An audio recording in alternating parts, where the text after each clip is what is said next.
Mic test, hello John. So, simula tayo, no? Una, lagay ka na fixture mo. So, LP001, yung ilaw natin, wash.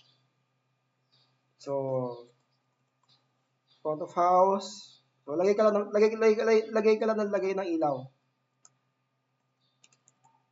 Left.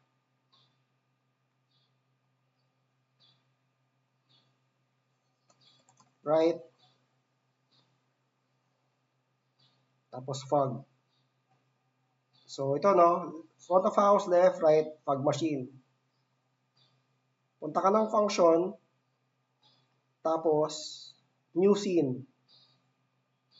Ito yung pinaka-basic para mag-on and off ng ilaw.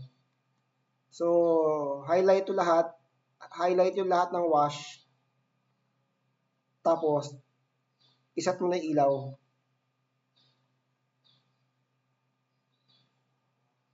So, high brightness red, high brightness green,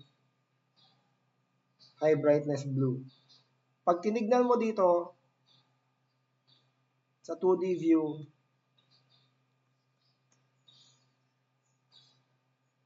dapat lalabas yan.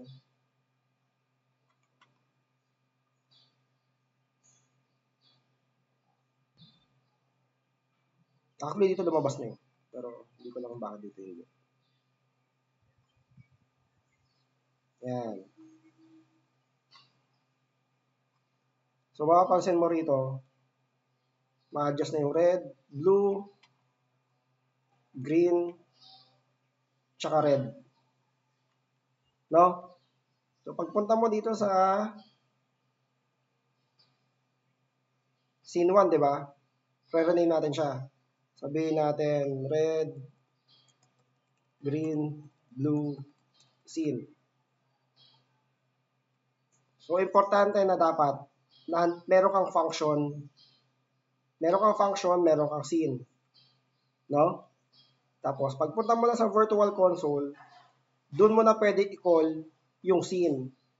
So, widget properties, tapos, red, green, blue, scene. Yan. So, pag run ng show, sumasabay na siya. Yun lang.